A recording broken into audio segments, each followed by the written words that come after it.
10 ವರ್ಷ ಮುಂಚೆ ತುಂಬಾ ಆಕ್ಟಿವ್ ಆಗಿ ಎಲ್ಲ ಸ್ಪಿರಿಚುವಲ್ ವರ್ಕ್ಸ್ ಮಾಡ್ತಾ ಇದ್ದಾನು.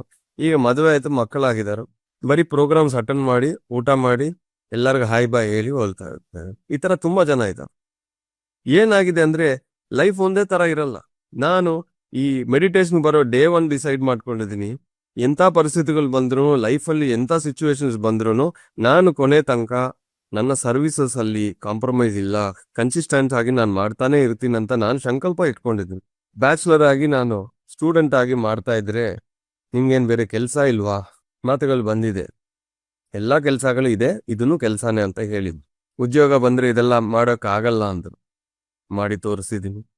ಮದುವೆ ಆದ್ಮೇಲೆ ಇದೆಲ್ಲ ಮಾಡೋಕ್ ಕಷ್ಟ ಅಂದ್ರೆ ಮಾಡಿ ತೋರಿಸಿದೀನಿ.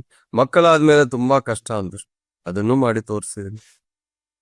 ಅವಾಗ ನೀವು ಜಾಬ್ ಮಾಡ್ತಾ ಈಗ ಬಿಸ್ನೆಸ್ ಮಾಡ್ತಾ ಇದ್ರೆ ಕಷ್ಟ ಅಂದ್ರು, ಅವಾಗ್ನು ಮಾಡಿ ತೋರಿಸಿದೀನಿ. ಫಿನಾನ್ಷಿಯಲ್ ಆಗಿ ನಿಮ್ಗೆಲ್ಲ ಝೀರೋ ಆಗಿದ್ರೆ ಅವಾಗ ಕಷ್ಟ ಆಗುತ್ತೆ ಅಂದ್ರು, ಆ ಪರಿಸ್ಥಿತಿನೂ ಬಂದೆ, ಅವಾಗ್ನು ಮಾಡಿ ತೋರಿಸಿದೀನಿ.